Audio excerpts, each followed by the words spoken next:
everyone, thanks for joining us on the Week in Review. I'm Amanda Vinicky. A new budget pitch from Mayor Brendan Johnson. As collaborator-in-chief, we're going to continue to work through this process to present a budget that continues to invest. The plan he laid out this afternoon relies on a panoply of tax increases, fines, fees, and surcharges, plus ending pandemic-era programs like a guaranteed basic income pilot project. There's also a property tax hike, though it is reduced. The administration have come a long way from $300 million in tax increases to $60 or $68 million. I think that's a big deal. But will enough members of the city council get on board?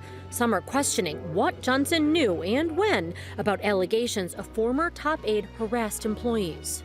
It completely ruined a future that I would have. It's pretty clear to me that the mayor knew about it or should have known about it and should have done something immediately. A new contract for Chicago public schools teachers is outstanding too. We are now negotiating 7 days a week. We do not want a strike, period. Even as the school board is working to push out the district's CEO. And the undercover recordings jurors for former House Speaker Michael Madigan's corruption trial are seeing. Now that doesn't have to be in writing. I can just verbally tell them, look, this is that prosecutors say show the inner workings of an alleged criminal enterprise. And now to our Week in Review panel. Joining us are Tina Spandelis from the Chicago Sun-Times, Shruti Singh of Bloomberg News, Nell Salzman from the Chicago Tribune, and John Seidel, also from the Chicago Sun-Times. Now, let's get right to it. We're going to begin, Shruti, with you because we have a new budget proposal from Mayor Johnson. What's in it? How's it different? Well, I think this is a collection of a lot of little items that have been coming out from City Council, from the Mayor's office over the last few weeks. A few weeks ago, the City Council unanimously rejected a $300 million property tax increase. And so in place of that, what the mayors had to do is really negotiate piecemeal a variety of different taxes and levies, everything from whether or not the City Council would accept a garbage tax to whether or not the business community is okay with a cloud tax or an increase to the cloud tax that is. So a variety of different proposals that are compiled together to get him to that magic 26 vote mark. And do all of those taxes, fees, and surcharges collectively amount to what he had wanted from the property tax increase in the $300 million range collectively, or is this a smaller budget? No, as far as I know, this is not a smaller budget. The entire deficit is about $982 million for 2025. The key question was, how is he going to fill the $300 million piece of it that was rejected in terms of the property tax increase? So this gets him pretty close, but there are still a few questions about whether enough aldermen are going to propose these various fines and fees and different revenue collections. Some want some and others are not on board, like the garbage fee, for example, the alcohol tax, even the cloud infrastructure increase. Those are all still under negotiation. It's not like there's been a vote yet. So Tina, in this new proposal, what stuck out to you? Something, I guess, to me, a lot of it, the cloud tax, I guess I don't think about, but I take ride shares now and again, and that's one of the among the new surcharge increases. I think that he is trying to target suburbanites a bit to try to lessen the load on the city residents, but that would be the surcharges on Uber and Lyft, and also raising taking downtown on weekends, I think, is the new plan, right? The new plan, yes. And then also increase taxes on parking garages, weekdays and weekends. So if you're coming into the city downtown, you would see increased fees there. Maybe also, the Chris Kindle Market or something. Yes, you're like driving. Christmas, next year Christmas or whenever. But also there's a 7 cents to 10 cents increase on the plastic bags. Just noticed that one. I don't know. I mean, I definitely still pay for that out of guilt. So that would be an extra 3 cents a day or something. But I do think he's trying, as you said, he took it down from 300 million to 68 to the property tax. But people are still upset about that. They're like, no, we're still not saying yes to this. Marty Quinn today said that is too much still. Still too much. So what are the options that he has? Nell, do you want to weigh in here? I mean, it seems like the mayor, has a whole slew of proposals, right? And Tina has a list here we were talking about beforehand. It's been really contentious with aldermen. I know it's been something that many people have spoken up and said, what are you doing? Everyone has been, even allies of the mayor, Byron Sigcho Lopez, a really close and staunch supporter of the mayor. I think in a couple of weeks it's going to go up for a vote, and so my colleague here was saying, I think we're going to see in a couple of weeks really what's going to happen. Yeah, Shruti, has he lost control, the mayor, of this process, or are we seeing today by he says he's the collaborator in chief? We've got a new slew of options on the table. Does this show that he's maybe trying to regain control by presenting alternatives? Well, I think it's a really challenging situation for aldermen as well as the mayor. On the one hand, the mayor has to present a balanced budget that he can get the city council on board with to pass by December 31st, which is the statutory deadline. So which is one of the reasons everyone is really focused on it right now. The budget is an important piece of legislation every year, but right now we're already in December and the statutory deadline is coming up. So there's even more attention being paid to this. But the challenge is that can aldermen sell a property tax increase to their residents? And that is a big challenge for both sides. Do you think, because this is really, from my understanding, a property tax increase that is largely matched with the consumer price index, had he not put out this massive $300 million figure initially, might people have been more prone to swallow it, just say, we're going to follow what had been a plan under former Mayor Lori Lightfoot of keeping with the CPI, just sort of holding tight so you don't have to reduce cuts when, of course, city expenses are rising? I think there's a spectrum in terms of what aldermen want. So some aldermen are saying, we are not going to vote yes on any budget that has a property tax increase. Others are saying, we want some sort of combination of cuts. And we really haven't talked about that. But that is something that many aldermen have said, is that, if we're going to ask for more taxes from residents, whether it's the property tax or other types of taxes, they are also asking, a contingency of them are also asking for cuts. So that's something that both sides need to think about at this point. And it's also happening as Brandon Johnson has a 14% approval rating, so he doesn't have a lot of support. The timing is bad. How might that factor in, Tina? I think that's bad. I think if you're trying to win the public support, people are calling their aldermen about all of these little pieces, whether they're happy or not. So why would they want to support? If he's so unpopular, why would they want to help him do this? Get this deficit. Well, and do you think at all that this is sort of death by 1,000 cuts? If you're nickel and diming residents, that's going to be easier for folks to swallow than a large property tax increase? I think so. We cover the Springfield budget every year. They do similar things where they throw out this huge number. It's a trial balloon, and then they kind of trickle things off, and it seems to be that's what he's doing. And there'll be a couple. There is a deadline, but people will actually see these numbers, and they'll be able to say whether they hate them or love them. I mentioned Cicho Lopez because that large proposal, the $300 million tax hike, that really affects a lot of residents in Cicho's ward, right? Which was deeply affected by gentrification, and so tax cuts on smaller things that don't, the margins are less visible on a lot of different pools is, I think, like you said, a lot easier to swallow than, oh my gosh, my rent's going up. And also in terms of the property tax, it's really hard for residents to see immediate impact from those property taxes because 80% of them do go towards paying down the unfunded pension liability or the underfunded pensions that the city carries. So, dollar for dollar, if you are increasing a property tax, then they're not necessarily seeing it in their public safety or tree trimming or any other service immediately. So, Shruti, what's next? Well, right now there's briefings going on where the administration is laying out their most recent proposal to aldermen, and we'll see. There are a couple of city council meetings scheduled for next week, and we're going to see if there's going to be some sort of vote called. At this point, I think the mayor is trying to figure out how many votes he has. And it could go on in a day-by-day status after that, right? Like if they don't hit the deadline, they could be in until the end of the year, which we see in Springfield, but I guess we haven't seen that in city council in a long time. Well, as far as I have heard from, just anyone I've talked to who's been in office or has been in some sort of administrative position, in recent memory, there has never been a position where the city has not had a balanced budget voted on by the end of December. And what happens after that is still an unknown because no one has actually encountered that in recent memory. Well, it's also rare to have such pushback from members of the city council against a mayor. We haven't seen that either.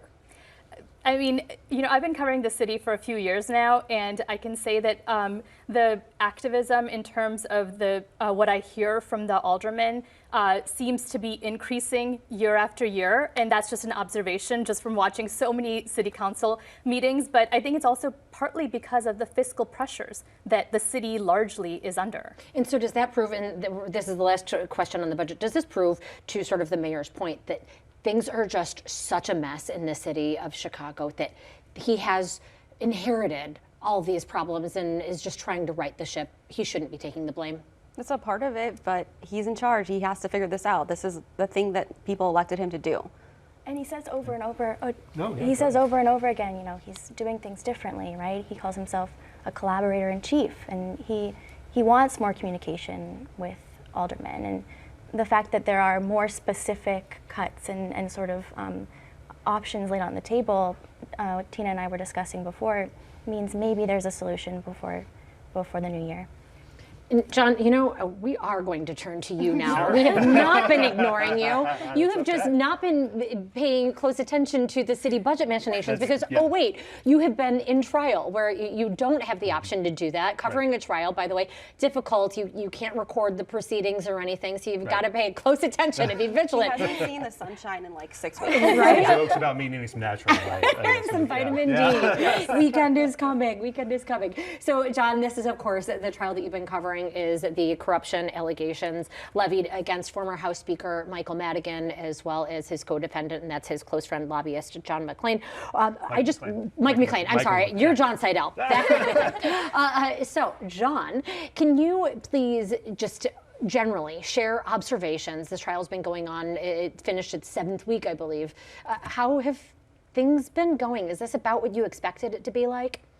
Yeah, you know, so it's so broad and sweeping, and there are multiple schemes alleged here, right? So they kicked things off really with the same allegations from the ComEd trial last year, where Michael McClain went on trial, so did Ann Pramaggiore, Jay Doherty, and John Hooker, and they were all convicted last year. And so we saw a lot of that evidence again in the first several weeks.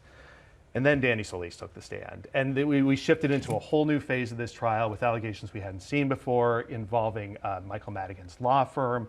You know, it was interesting too, because for the first several weeks, jurors had kind of become oriented how things work in Springfield and in the State House.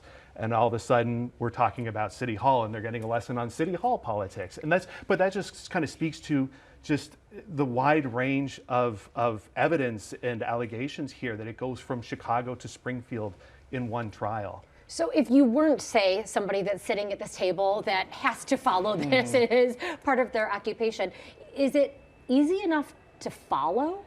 Or is it so sweeping that you think jurors might be overwhelmed? I was going to say, like, if you're a juror, right? I do sometimes wonder how overwhelmed jurors are. There is a lot to keep track of here. Again, just the ComEd piece of that's like 3 or 4 different schemes in and of itself. And now we're talking about it like it's one thing. But there are like kind of 5 schemes here that we're talking about more broadly. I've seen the jurors kind of filling up their notebooks, and they're still, you know, paying attention this deep into the trial. And I think they have gotten kind of oriented to the cast of characters and everything, which are familiar names. You know, like in addition to Madigan, McClain, Solis, we've also heard talk of Martin Sandoval, the late state senator. Tony Munoz has come up, and Ed Burke even has come up, and you know. It's funny how some of these trials have overlapped. We've kind of gotten into the same area. The old post office is a feature of both Burke's trial from last year and Madigan's trial now. As both these property tax lawyers were sort of scheming to get a cut, allegedly. Exactly. They were both allegedly, and Burke, it was proven that he was using his powerful position to steer business to his law firm. Now, in this piece of it, prosecutors are saying that Madigan did the same thing. Well, and in one exchange that jurors saw, the speaker puts on his dad hat, asking former Alderman Solis to help his son, Andrew, on a work deal. If anything else you're interested, just let me know. There's one thing you can do. Okay.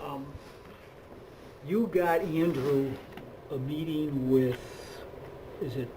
The Resurrection Project, yes. And after the meeting, you and Andrew tried to follow up. We had it in my office, yeah. Never got return calls. never called back the speaker's son. Now, John, this is Andrew Madigan is working for an insurance company and ended up getting this company's business or helping to get it, and has been paid, to my understanding, pretty hefty sums since then on account as sort of a finder's fee.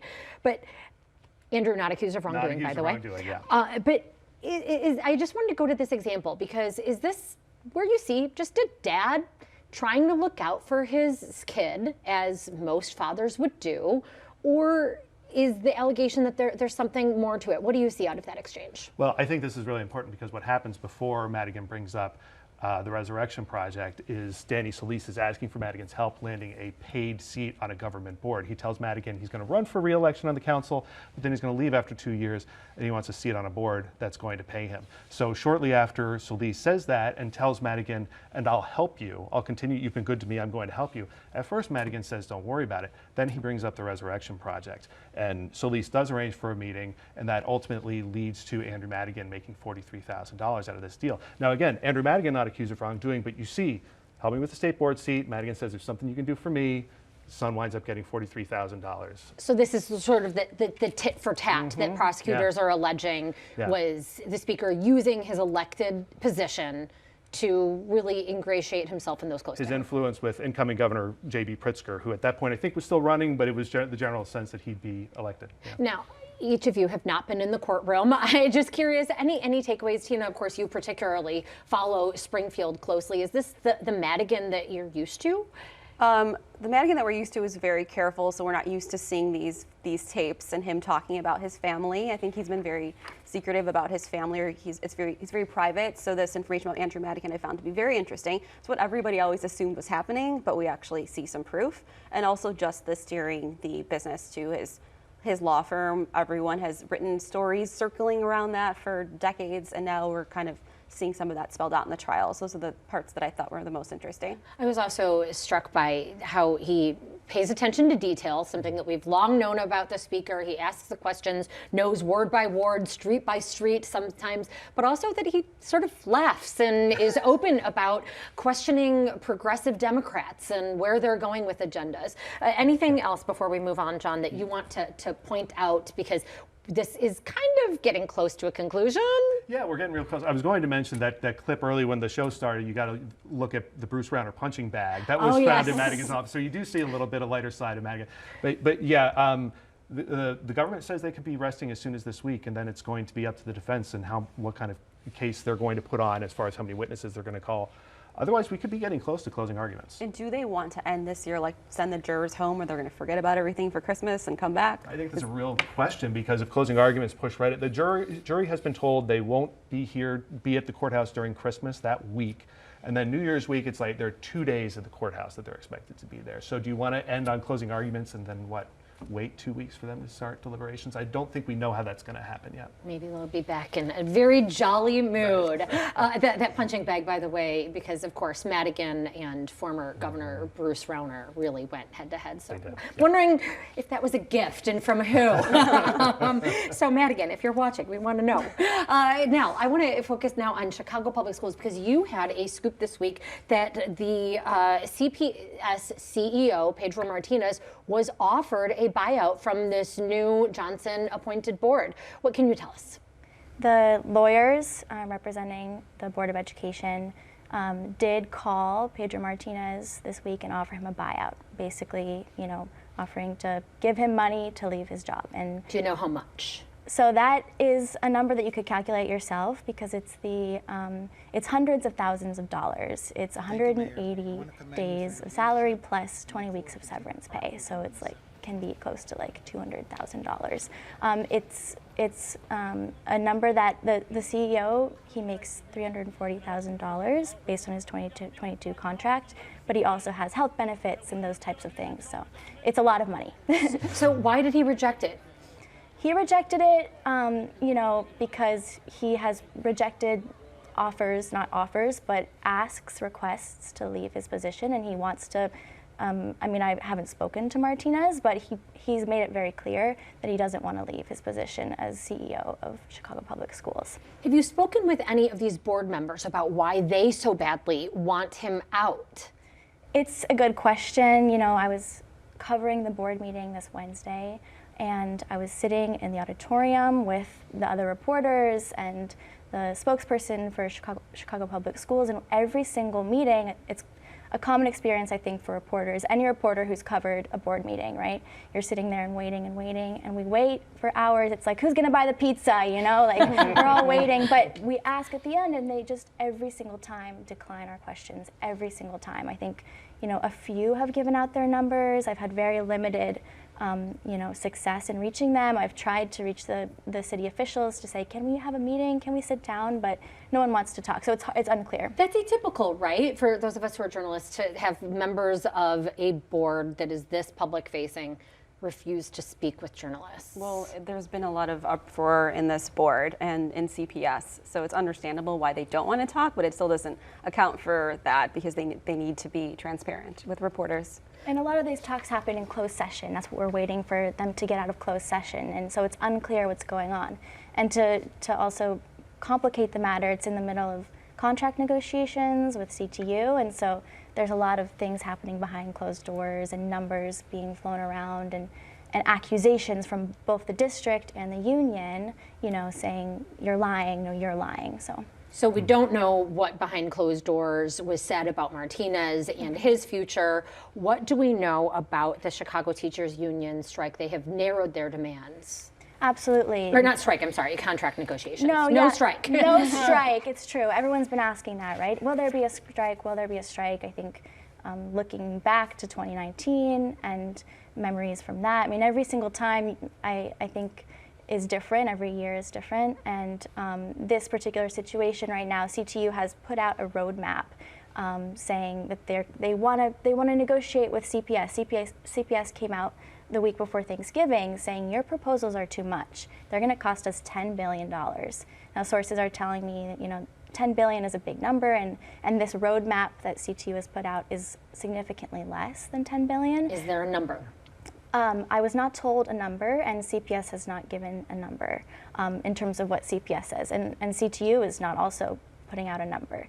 The two main issues are salary increases and staffing. So Shruti, budget expert, weigh in here. I mean, I think all these are really interesting points in terms of the breaking news from this week. The bigger context of this is that the federal pandemic aid is ending. And so a lot of these government agencies, sister agencies, such as Chicago Public Schools, are headed towards what's called a fiscal cliff, which sounds really bad, but it's basically that after this money runs out, they are going to be facing a deficit, a bigger deficit. And it's not a fiscal hill, yeah. it's a cliff. I mean, that's the way people describe it. And the question is, there's already a deficit expected in the years ahead. How much bigger could it be with the new contract? And just one note is that they've been working without a new contract since June, right? So this is months into when a new contract probably should have been in place, right? I don't know what you think.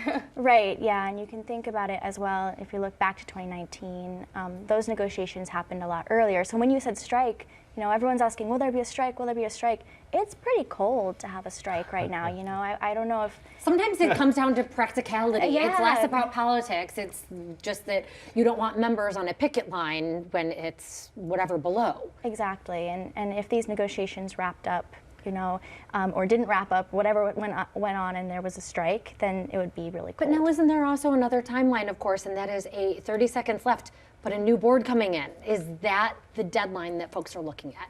Absolutely, that's a good point. And so this new board, this new hybrid board with elected officials, CTU, which has a lot of authority over the board because it resigned over conflict with the CEO, which the mayor then appointed a new board. This new board has some more independent candidates. So, you know, with CTU wanting influence in perhaps the firing of CEO Martinez, and also in the contract negotiations, and these issues are becoming more intertwined. That's a real problem. And also an incoming Trump administration. That too. Lots of change ahead. We'll be talking about all of that, of course, on future programs because we are out of time for this one. Our appreciation to Tina Spandelis, Shruti Singh, Nell Salzman, and John Seidel. We are back to wrap things up right after this. Chicago Tonight is made possible in part by the Alexandra and John Nichols family. The Polk Brothers Foundation. Additional support is provided by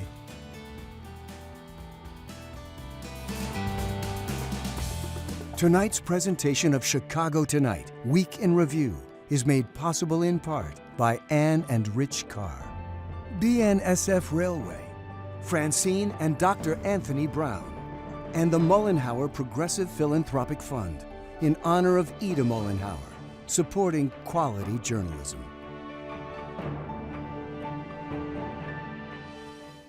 That is our show for this Friday night. Don't forget, you can get Chicago Tonight and the Week in Review streamed on Facebook, YouTube, and our website, WTTW.com/news.